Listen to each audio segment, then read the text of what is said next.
Microphone check, 1, 2, what is this? It's the 5'7" assassin in the podcast business, and we're back with another episode of QLC TV. My name is Rohan, and I'm the host of this lovely show, where I aim to give you authentic insight into the world of music, which will be a primary focus as it's my absolute utmost passion in the world. I just love music. I'll also be talking about politics, culture, sports, as well as personal topics related to growing into adulthood, as all of this is delivered from the perspective of a 25-year-old Indian man living in Canada, trying to make sense of not only myself, but of the world. So all in all, I thank you so much for listening and taking part in this creative journey that I'm embarking on with QLC TV, and I just hope that this platform will not only give myself, but give those listening something nice to look forward to when they wake up in the morning, because if I achieved that, then I've succeeded. Hey everybody, it's QLC TV episode 10, September 12th. I'm your host, Rohan, and I'm here talking about the new Big Sean album, Detroit 2.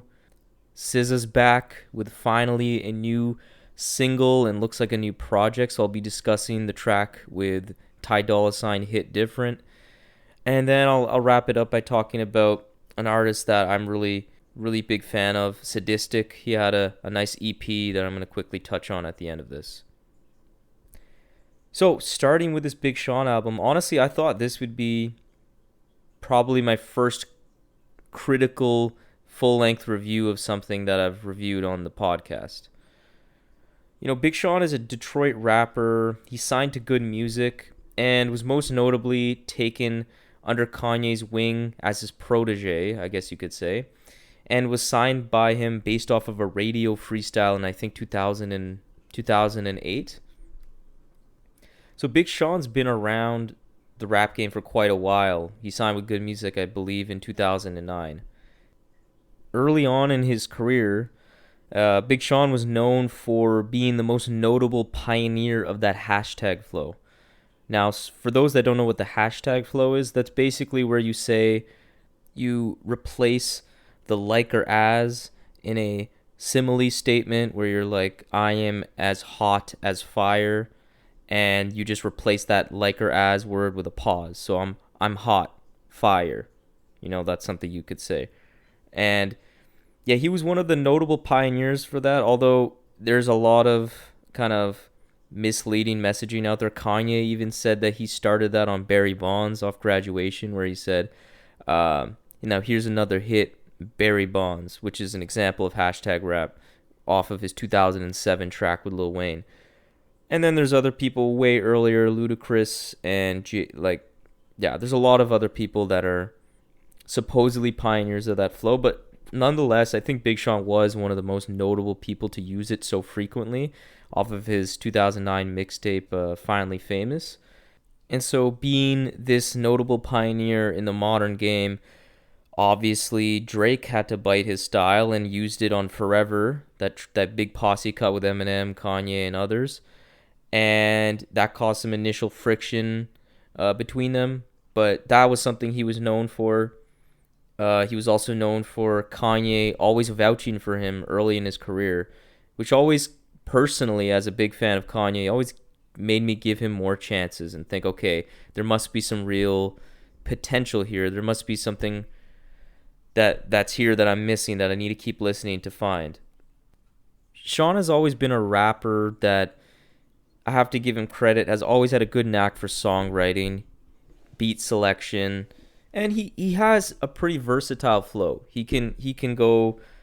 He's quite a strong technical rapper when it comes to just the delivery aspect of it. Some people don't like his voice. It's kind of corny. It's kind of like this like childish voice at times, but I have no problems with it personally. And he also often has some good wordplay. He definitely isn't one of those rappers that doesn't try. Like, he tries to pack in clever lines and cool little puns here and there. And he does have some interesting introspective subject matter. But when I talk about that kind of subject matter, it's often in the realm of motivational, inspirational, came from nothing, rags to riches, that kind of story. And I have to admit, the way he does it for the majority of his career has not been all that unique. And otherwise, he's just often been a very corny rapper with, again, subject matter that even when it's trying to be meaningful, it ends up just coming off very vapid and surface level and is not justified by strong enough lyricism or strong enough flow or overall charisma or personality. But all that being said, there's been some good and even great moments on some of his albums. He's known for the Control verse and the Control song, and it's funny that I say the Control verse first, which is my first instinct was to say the verse, which just tells you kind of where Big Sean is in the rap game, and that he had a song with Kendrick Lamar, Jay Electronica, called Control. It kind of didn't end up making his second album, Hall of Fame, in 2013, but it was the big single. It leaked early, or it was released early, and Kendrick's verse set the whole music world on fire. He called out a bunch of rappers. It was more of in a competitive spirit, not like a diss, and it was a crazy verse. And Big Sean actually had a good verse too, but it was completely and utterly forgotten. So you can see the narrative that I'm trying to paint here, in that Big Sean's direct contribution to this watershed moment in rap in 2013 was literally that he phoned Kendrick and asked him to be on the song. So you see here that although Big Sean has been a very commercially successful artist, and he's definitely one of the more known and popular acts, he hasn't created enough real moments that transcended rap culture or even pop culture that would make him a true household name. You can tell the story of hip hop over the past 20 years and never need to include Big Sean's name anywhere. And that may sound harsh, but that's just the truth. And it's important to note all of this context around this Detroit 2 album is because a lot of what Big Sean raps about is about this lack of respect that he gets in the rap game. And up until Detroit 2, it was clear to me, at least, that he wasn't really known for anything of all that importance. The hashtag flow thing is about it.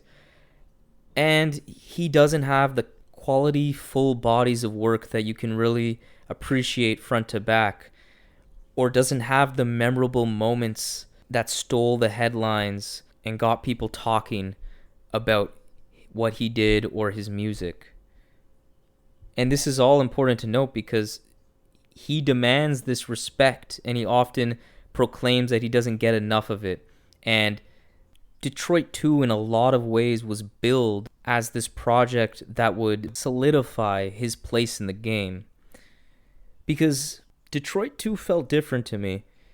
It felt different to me for a couple different reasons. One being the rollout. The rollout for this project was fantastic.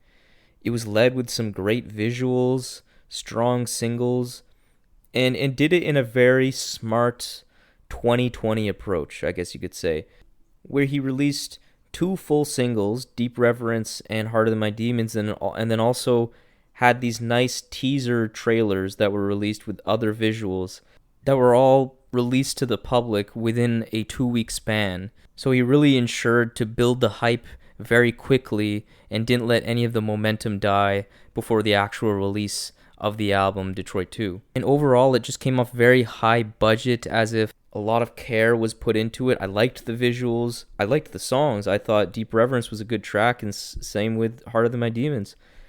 And then on top of that, the guest list was filled with interesting collaborations, and the production credits mainly handled by Hit Boy. Again, Hit Boy is having a crazy 2020, having produced the whole recent Nas album King's Disease in full, which I reviewed in episode 8. And then he also has a Benny the Butcher collaboration coming up on September 22nd.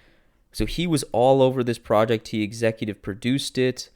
And there was some other interesting co-collaborators with the production. So it seemed really high budget. It was Detroit 2, so it was a sequel to A mixtape of his that I thought was okay. I definitely think had some of his most promise for sure.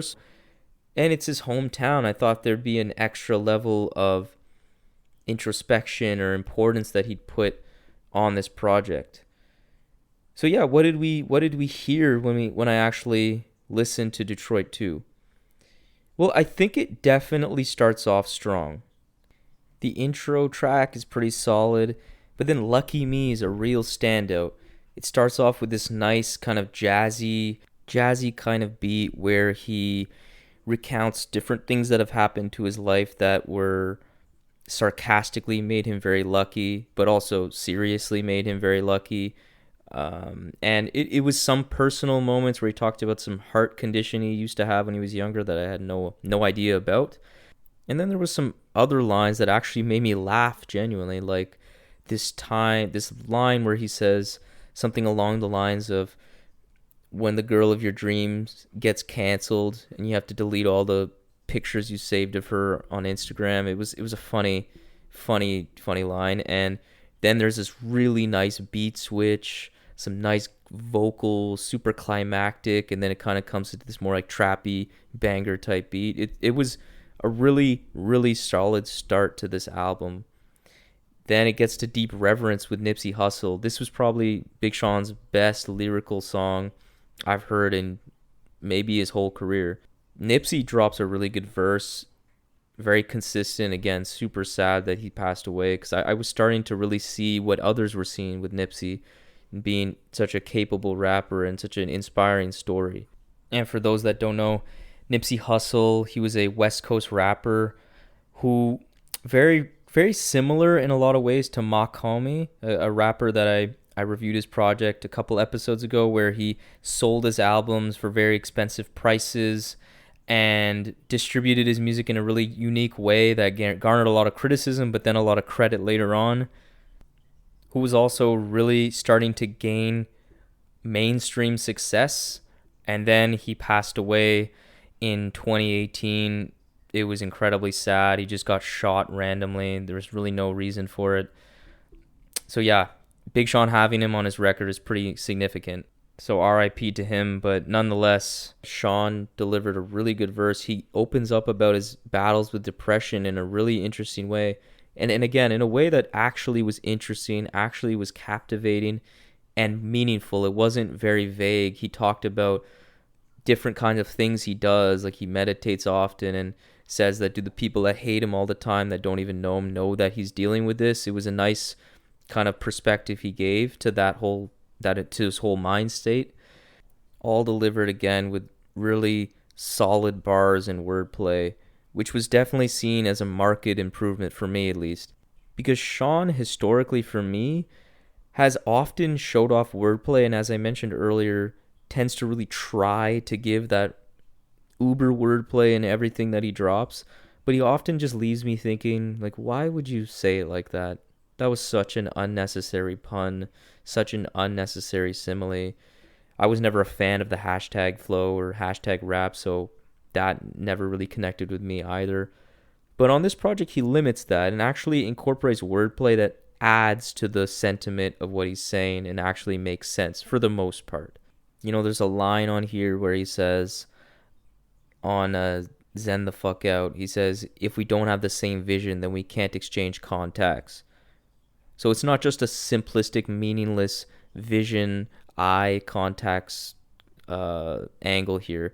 It actually has a little bit more of a meaning, because it's saying that he literally doesn't want to be in contact and be around with people who don't share his same vision and goals.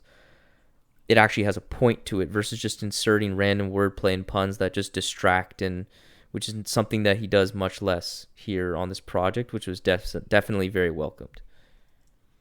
But overall, the production is definitely the most consistent aspect of this project. And it's what you'd expect in terms of sound from a mainstream act, but sounds very expensive, layered with trap influences in some of the beats and the drumming. Overall, good drum work throughout the project, but also some extravagant flourishes in the background vocals here and there, and some extra live instrumentation that add a nice touch. A good example of that is the outro, which is definitely one of the best songs on the album. Super triumphant, these horns, these really nice percussion that had a lot of texture. That definitely sounds very live. So yeah, I've talked about a lot of good things about this project so far. I definitely see an improvement in his wordplay and his lyricism compared to his previous work. And as I said, it was starting off relatively strong. Body language and that Wolves track with Post Malone actually work pretty well for me. I have no complaints. But then it starts to really fall off after Guard Your Heart, which is an amazing song with Anderson .Paak, this guy named Early Mac I've never heard of, that gives this kind of pseudo spoken word hook. Really meaningful. Anderson .Paak sings the hell out of that song. But then it starts to get into a mediocre run of tracks that only really starts picking up again at Full Circle with Diddy, and that's another really great song. And then has a decent Wayne track as well towards the end of the track list. An interesting Friday Night Cypher, which features all of these Detroit rappers, including Royce da 5'9", Eminem, Boldy James, a rapper I've reviewed on this podcast already, where Big Sean actually has a really good verse, I think. And even Eminem has a pretty strong verse, although he's kind of rapping in that Kermit the Frog voice that he's been doing later in his career. I don't know why, but his verse is even actually pretty good too. And as I already mentioned, ends with a strong track with Dom Kennedy to end the album. But littered throughout all of what I mentioned, there's just tracks that are very uninspired and don't have the same urgency and good lyricism that he was displaying on some of the better cuts here. Respect It with Young Thug is very disappointing. Young Thug does nothing interesting on this. I expected a lot more, to be honest. And overall just tends to lose a lot of the steam and the momentum when he resorts to more typical mainstream generic trap sounds on some of these tracks. And then the 2088 collaboration that he does with Jhené Aiko is horrible. Just a horrible song altogether. And overall, I just think this album actually works much better when Sean is being introspective, like on Full Circle, where he kind of talks about different life events, noting parallels between what has happened in the past and what is happening currently in his present life. And then Guard Your Heart's a really sentimental track at sometimes that comes off really well. You know, it shows glimpses of his mental health struggles on Deep Reverence, as I mentioned, and insight into his view on his career in a sobering way. It actually came off like he actually had something of substance to say on some of these tracks, versus just that vague motivational bars that he continues to drop on other songs on this album that definitely bring down the overall quality. And it's a shame because even when he's rapping in about stuff that I don't really care about, or the wordplay is kind of like okay, I guess, lyricism's just okay, these are some of his most impassioned performances when it comes to technical ability and the delivery, the flow. And then obviously when he does get some of the subject matter right, the lyricism is actually some of his best.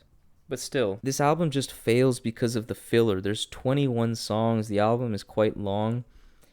And although there is a good amount of cohesion for how long this project is, particularly in the production, and the music is grand and expensive sounding and luxurious, it all fails to provide enough for me to keep coming back to it due to the lack of consistent meaty lyricism or consistently catchy pop tracks to make this album work. Like all those generic trap songs I'm referring to, they're not even all that catchy. So overall, although this album is his most polished yet, and I think his most cohesive, which is definitely impressive given how long the album is, it showcases as well the best production and technical ability, and I think lyricism and subject matter, the most focus he's ever showed on a project, with not as many corny bars. It sounds the most boldest and inspired he's ever sounded in his career. I think this is his best project. But does that make it a good project? I still don't think so. It's just okay to me. The filler brings us down and therefore doesn't change the overall narrative about Big Sean's legacy. And if you notice when I was trying to describe, give you some highlights about who this guy is, you notice that I didn't really say much about a big project or some artist that he brought under his wing that flourished under his tutelage. You can see in that his impact in the game isn't truly in that elite status with the J. Coles, the Kendricks, and the Drakes, which I know are the people that he aspires to be in the same class of, but I think fails to.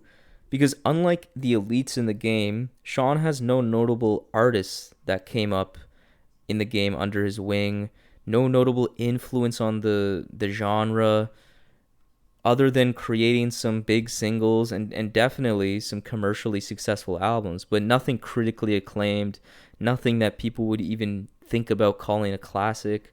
And there's nothing wrong with that, but his output and results in the rap game unfortunately don't satisfy the lofty status and ascension I think Big Sean was always hoping for when he, looks up, as he says in his ad-libs.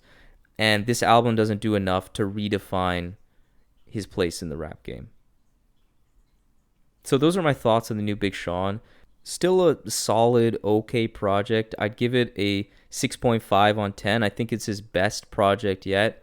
But, for all the reasons I mentioned, it still comes off a little disappointing. And now I'll move to the new SZA single. So she dropped a song with Ty Dolla called Hit Different. And for those who are unaware of who SZA is, she is from St. Louis, signed to the label that a lot of people know due to Kendrick, Top Dog Entertainment. She began in 2014 in the R&B scene and then really made a name for herself in 2017 with Control. And so this new single is definitely worthy of discussion, and it's notable for a couple different reasons. And I'll start with the first reason being that it's actually a good song. It's not exactly some cutting-edge alternative R&B track. It tends to find itself in the synthetic R&B world that the feature artist Ty Dolla typically finds himself in. But it's still a good track. I'm not exactly blown away by it, though. But that being said, SZA's always been an artist that takes a lot of time for me to really get behind. Because with her critically acclaimed, super successful debut studio album Control from 2017, that took me at least a year plus to really get into. I consistently went back to it, hearing all of this fond reviews and all this hype that was behind it, and I just never could understand why do people find this to be so special. But then it clicks. It clicked with me, and it's really amazing. A really amazing project, one of the best R&B albums of the 2010s for me. So I definitely expect this single to grow on me, since the melodies are definitely strong, especially when SZA ends her verse and kind of transitions back into the chorus with Ty Dolla. She makes me feel that passion from her voice, and the way Ty Dolla and SZA's voices mesh together, I think definitely was a nice combination. So even though I'm not blown away by this song, SZA still shows that she has that it factor that I heard from Control. Now, although by no means is SZA some exceptional top-tier technical vocalist like a Mariah Carey or something like that, she has this uncanny ability to express the vulnerability and heartache she has inside of her in each word that she sings, and it's very special. Take the chorus from Drew Barrymore, an amazing song off of her debut album Control, where she sings "Am I warm enough for you" in the chorus of the song, which is a metaphor for asking this man, this love interest, is she physically attractive enough for him? And it comes off incredibly moving, incredibly climactic. The insecurity and the sadness that she gives off is so palpable. It just makes you want to hug her. It makes you want to feel for her and feel something inside of you. It's really what separates her from the rest of the R&B pack, in my opinion. So if this is the first single off of a forthcoming SZA album, I am absolutely psyched. And especially given the fact that we got a high budget video that went along with this single, it really does give me the impression that her new album is finally coming after a 3-year plus wait. And so that brings me to my second reason why this is a very notable occurrence of this new single coming out, because TDE, her label, Top Dog Entertainment, has often been criticized for their strategy of releasing projects after very long waits. So SZA released this album in 2017. We're in 2020, nearing the end of it. And amidst that 3-year plus wait, there's been lots of kind of noise around if the album was ever going to come out, if she was getting dropped from the label. Seemed a lot of drama happening behind the scenes, but it seems like everybody's in good spirits now, so I'm really excited about that. But I do count myself as one of those people that criticize their strategy just a bit. I'm all for artists taking their time. I tend to lean towards that strategy, but it all depends on who you are. Kendrick Lamar hasn't released an album since 2017 as well. But it's Kendrick Lamar. He's established. He's minted. He's a GOAT. He's one of the legends already. He doesn't need to continue momentum and anything like that. If he drops tomorrow, people will be going nuts. But SZA was still up and coming. She established herself, yes, but she didn't establish herself as an A-lister. She needs to have some more projects, some more singles under her belt before she can get to that status. And I find that if she would have released a project maybe within the next 2 years after Control, or at least early this year, I really think that she would have ascended into that upper class of the R&B conversation and selling much more records than she normally does if she were able to build momentum off of Control and release something sooner. But still, if Hit Different is any indication of the upcoming project, I'm expecting that this should at least be good. However, I do hope that she blends more live instrumentation with that synthetic sound that we hear on this track, which is similar to what she did on Control, where she struck a really nice balance between synthetic, more mainstream R&B, moody trap sound with some live drumming, some strings, some horns. I'm hoping that she strikes that balance, because I found the production on Control really differentiated her style and her sound from the rest of the R&B scene, and overall was just incredibly exceptional. I loved the production on that album. So fingers crossed that we get another SZA album coming soon. I am absolutely psyched. I can't wait. So I'm going to end it here by discussing this new EP from an artist that I have heard of for many years, but only really started to mess with in about 2017, 2018. This artist is named Sadistik, and he's really made a name for himself in the independent scene. But what I find interesting about him is he's from Seattle, and he honestly doesn't really have like a huge crew or movement that he's really behind. He's really cultivated a sound and a fan base very independently by himself. And he really caught my attention when he released a project in 2019 called Haunted Gardens that absolutely blew me away. His style is very kind of like, you could categorize it as emo rap, but it's definitely kind of depressing. There's often very ethereal production, but he also has some abrasive songs and abrasive projects just in general. I'm thinking of 2017's Alters, that's very energetic, that shows Sadistik just spaz on the mic, because this guy is an exceptional rapper. He has great wordplay. His subject matter in general is very interesting. It's very meaningful. He's often talking about depression, of his insecurities, of, just trying to make it through each and every day the best way he can. But he does it in a very esoteric way. And he often conjures up a lot of imagery of demons and of spirituality, and it's really dark in that kind of sense. I think he strikes a really good balance of meaningful subject matter, really dark and depressing, moody music with exceptional lyrical ability. So, this Haunted Gardens project that I'm referring to from 2019, I think is his best because this was him in the more ethereal, calmer bag. It wasn't as energetic and bombastic as some of his other projects, which I do like, but I think he's at his absolute best when he's more in the melancholy vein, because I really don't know an artist that does melancholy better than this guy. That Haunted Gardens project truly moved me. It truly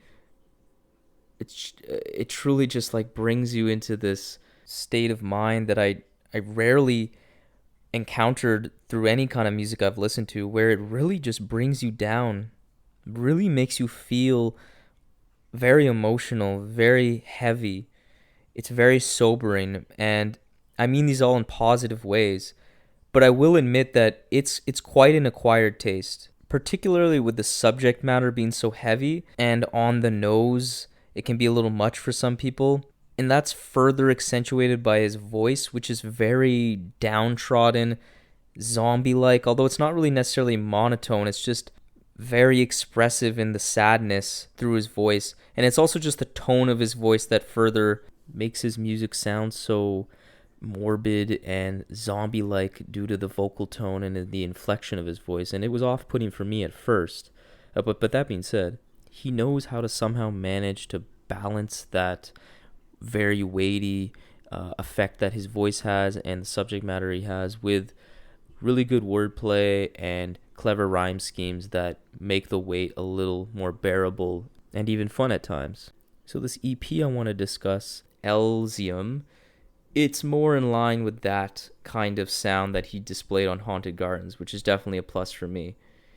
It's a short EP, about 19 minutes long, and you'll hear from this project a lot of really calm beats, but there's a lot of nice moody vocals and sound effects kind of in the background, but the focus is always Sadistik's rapping, and you'll hear the immense level of poetry that he always puts forward, as well as just really great flows. Like the first song is probably my favorite song on this whole project, Canary in a Mine, where he just goes crazy on this beat, but it's also so subtle, it's so smooth, his flow.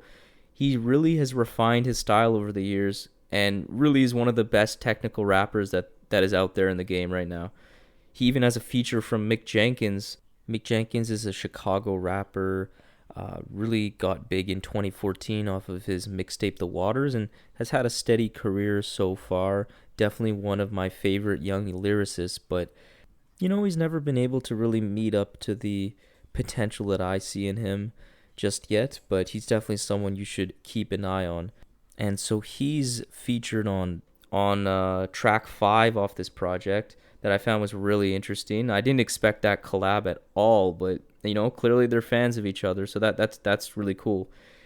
Overall this is a really nice project. It's not as fulsome obviously as his full lengths, but it's not supposed to be either. And I'd give it a solid 7.2 on 10. It still, even in the short runtime, puts you in a mood, sets an atmosphere, paints a picture, and I strongly recommend this album for anybody who's interested in that moody kind of music that I was describing, because his style's very insular. It's very detached from the rest of the rap game, so it's a really interesting listen, and I strongly recommend it. So I'm going to end this episode now by just floating an idea that I've been thinking of.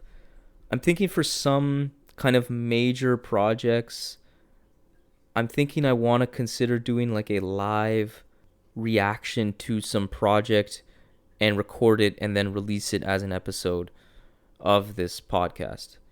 I feel like I would only potentially do this for really big mainstream projects or projects that were really out there that would garner a particular reaction from me, or just some really controversial project or talked about like a Drake project.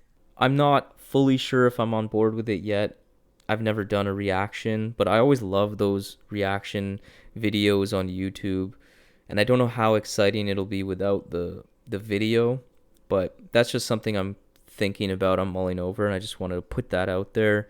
If anybody listening has any thoughts on that, think it's stupid, think it's really cool, or has some adjustment to the idea, I'm all ears. So otherwise, that concludes it for today. Thank you for listening. Check out these projects and the SZA single because I really want to hear your thoughts. And also make sure that you check out my Spotify playlist that I previously mentioned that just has an hour of some of my favorite songs, both new and old, that you can see on my link tree on all my social media profiles. So make sure you check that out. It's great music. So that concludes what I wanted to talk about in today's episode. Thank you everybody for listening. I really appreciate the support. I love doing this, and I can't wait to continue doing more of these episodes of QLC TV moving forward. If you want to follow me, support the podcast, please subscribe on all the podcast channels that you use, whether it be Apple Podcasts, Spotify, and so on. Follow me on Instagram and Twitter at Rohview, so that's ROHVIEW, and shoot me a comment, send me a DM, and feel free to suggest whatever topic you think I should cover, whether it be some political discussion, music, etc. Or if you just wanted to send me some feedback about something that you think I should improve on or consider changing as it relates to the show, I'm definitely all ears. I wanted to start this podcast to help myself grow, help myself express myself more efficiently, more concisely, more effectively. So I'm always open to anything that I should improve on, whether it be about how I deliver the show or just to criticize some horrible take that I had. I'm all ears. And I'd like to extend an open invitation to anybody who's listening right now who would like to join me in a discussion on any topic of your liking. Just shoot me a DM, post a comment, and I would love to do that because I want to connect with you guys who are listening as much as I can and foster a community. So thank you once again for listening. Peace.